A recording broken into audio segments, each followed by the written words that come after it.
Bueno, vamos a analizar en primer lugar algunos de los modelos, los marcos conceptuales, los paradigmas, las concepciones que en distintos momentos históricos fueron sirviendo de marco para explicar los orígenes de nuestra especie.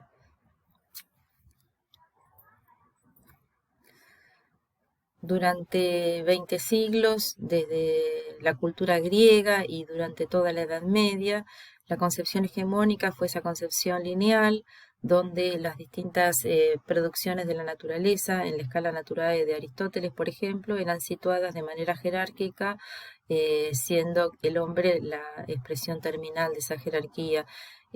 Con la gran cadena del ser, la concepción de Santo Tomás, San Agustín en la Edad Media, la concepción religiosa situaba toda esta jerarquía como parte de una creación divina, secuencial, y a los humanos como el eslabón previo a los ángeles y los dioses.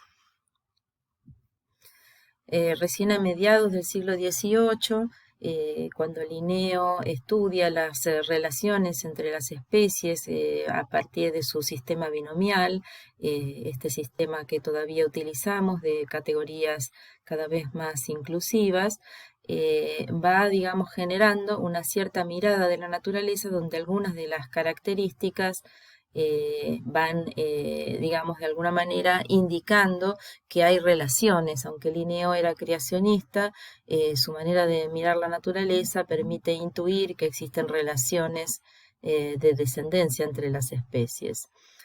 O por lo menos pequeñas transformaciones, rompiendo de alguna manera con el fijismo. Encuentra para los humanos también una categoría a la que llama familia homínide, y al género Homo con nuestra especie como Homo sapiens. Incluye también algunas especies extintas. A fines del siglo XVIII, Cuvier, con sus estudios de anatomía comparada, si bien él era fijista, como ya hemos visto, y creacionista, eh, encuentra estas relaciones entre dentro de grupos de organismos, lo que llama planes de organización, pero de ninguna manera propone relaciones de descendencia, como luego muy poco tiempo después y casi de manera contemporánea va a plantear Lamarck. La cuestión es que la pregunta acerca de cómo se originan y cómo se transforman las especies, y en ese sentido, como parte de ello, cuál es el lugar de nuestra especie en la naturaleza, son preguntas recientes. Solo cuando se comienza a pensar, a partir de Lamarck, en realidad, quizás de Buffon un poco antes, que existen relaciones naturales de descendencia entre las especies, existe la posibilidad de plantear una pregunta acerca de cuál es nuestro lugar en la naturaleza en términos modernos.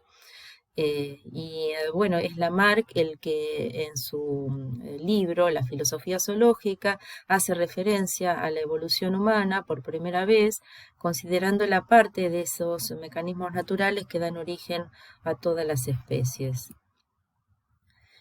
Darwin, 50 años después, plantea nuevas propuestas, nuevas hipótesis acerca de cuáles son esos mecanismos de cambio, de transformación y de especies, pero a diferencia de Lamarck, y probablemente debido a la gran oposición o tensión que existía en la época a las ideas que pusieron en duda los dogmas religiosos, no se involucra en el debate acerca de los orígenes de nuestra especie como sí lo hizo Lamarck originalmente. Y es bastante tiempo después que en su libro El origen del hombre sí se juega por la idea de que los humanos somos parte de un linaje que comprende a los grandes simios africanos. Eh, es Julian Huxley, Thomas Huxley, quien antes que Darwin y como seguidor de Darwin hace referencia a el origen del hombre como parte de la comprensión darwiniana acerca del origen y la transformación de las especies.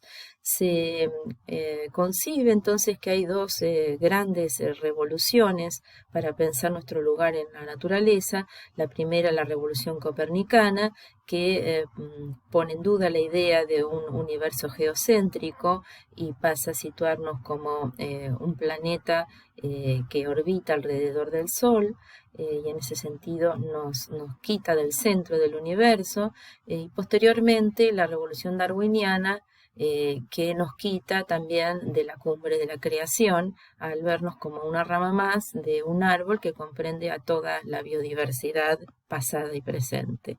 Hay una tercera revolución que citan algunos analistas de este tema, algunos historiadores, que se refiere a la revolución que produce Freud con su interpretación acerca de la existencia de un inconsciente, de modo tal que los humanos no seríamos el fruto o el producto más brillante en torno a la razón, sino que también tendríamos una herida narcisista allí al poner en duda a la razón como la característica única, distintiva de los humanos.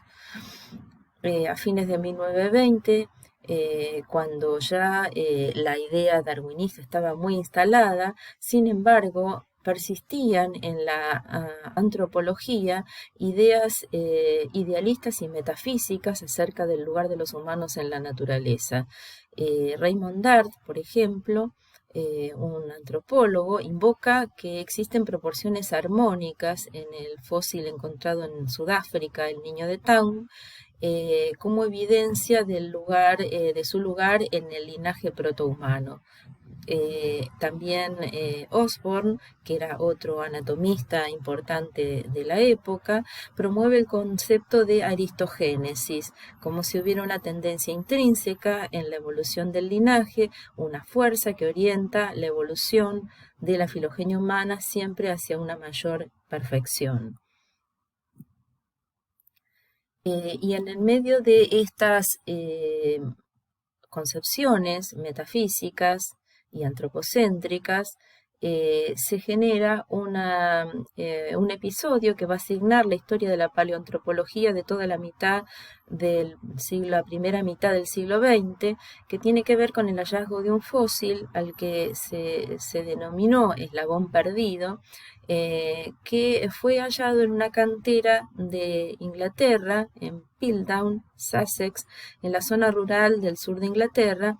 Un arqueólogo local aficionado había hallado un fósil al que se denominó el inglés más antiguo. El hallazgo, hecho por William Dawson, ayudado por un joven sacerdote jesuita, Teilhard de Chardin, que es un antropólogo religioso, que intentó conciliar la religión con la teoría darwinista, encontraron un cráneo y una mandíbula del llamado eslabón perdido, al que se denominó Evanthropus dawsoni, hombre auroral de Dawson. Se denominó y se autentificó por especialistas del Museo Británico. Aquí los principales representantes que defendieron la autenticidad de este fósil: Sir Arthur Keith, el máximo anatomista de la época; Sir Arthur Smith Woodward, reconocido anatomista también; y Ray Lancaster, que era director del Museo Británico. Autentificaron que este fósil era realmente una pieza clave, que se trataba del eslabón perdido, que consistía en un cráneo notablemente humano y una mandíbula simiesca. Faltaban fragmentos del cráneo y buena parte de los cóndilos, los extremos de la mandíbula, estaban perdidos.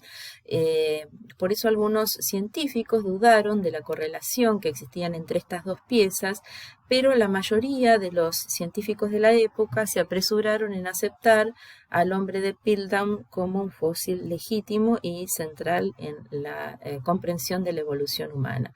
Hubo una serie de objeciones de distintos científicos de la época. El paleontólogo Boulé planteó que el fósil era paradójico en su asociación de las dos partes. Marston publicó un artículo en el que afirmaba que la mandíbula era de un animal que no pertenecía a un homínido, y lo presentó frente a la Royal Society of Medicine. Y también los métodos de datación con flúor que existían en esa época evidenciaron antigüedades muy diferentes de ambas piezas. Sin embargo, el fósil siguió siendo aceptado por la mayoría de los principales anatomistas y por la Royal Society como un fósil legítimo. Esto duró desde 1912 hasta entrado la década de 1950, como vamos a ver. Eh, ¿Por qué este fósil, a pesar de tener tantas objeciones, se mantuvo vigente como una pieza clave? Bueno, este hombre de Piltdown respondía a las grandes preguntas de la época. ¿Cuándo? Es decir, ¿cuándo se originó este eslabón perdido? Era más antiguo que el resto de los fósiles europeos, tenía alrededor de 500.000 años supuestamente. ¿Dónde? En Inglaterra. Y cómo, gradualmente, partiendo del desarrollo de un gran cerebro que era lo que se consideraba como distintivo para la especie. 40 años más tarde se vio que el cráneo era de un Homo sapiens de apenas unos miles de años, que la mandíbula era moderna, de un orangután, que se había aplicado hierro y bicromato para obtener el color del cráneo y que los dientes habían sido limados. Todas estas características obviamente fraudulentas, sin embargo, no encontraron su lugar en la crítica de los especialistas hasta que en 1953 se asumió oficialmente que el hombre de Piltdown era un fraude magistral.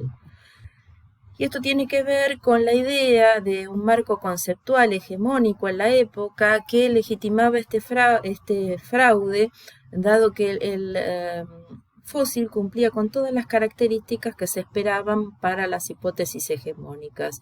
Una evolución lineal, direccional y progresiva, una hipótesis de especie única, y entre estos dos modelos que competían, la ruta del cerebro, es decir, unos humanos que evolucionaban fundamentalmente por el aumento del tamaño cerebral.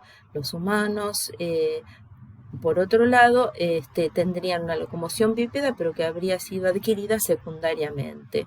En la otra hipótesis que se consideraba en ese momento, la ruta de la locomoción, se aceptaba la idea de que los simios habían evolucionado primero a partir de una locomoción bípeda y luego el aumento del tamaño cerebral habría sido una característica secundaria.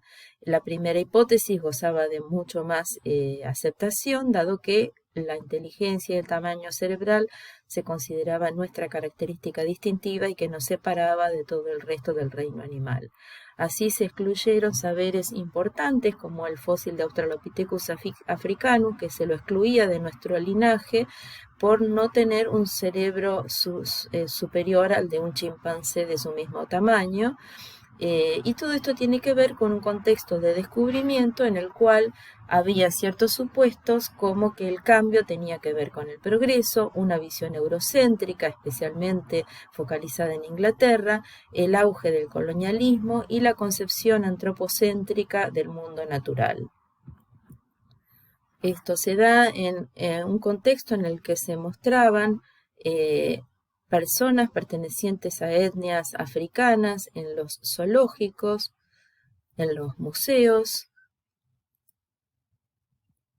y también en Argentina tenemos el ejemplo de las personas pertenecientes a pueblos originarios que fueron exhibidas en museos.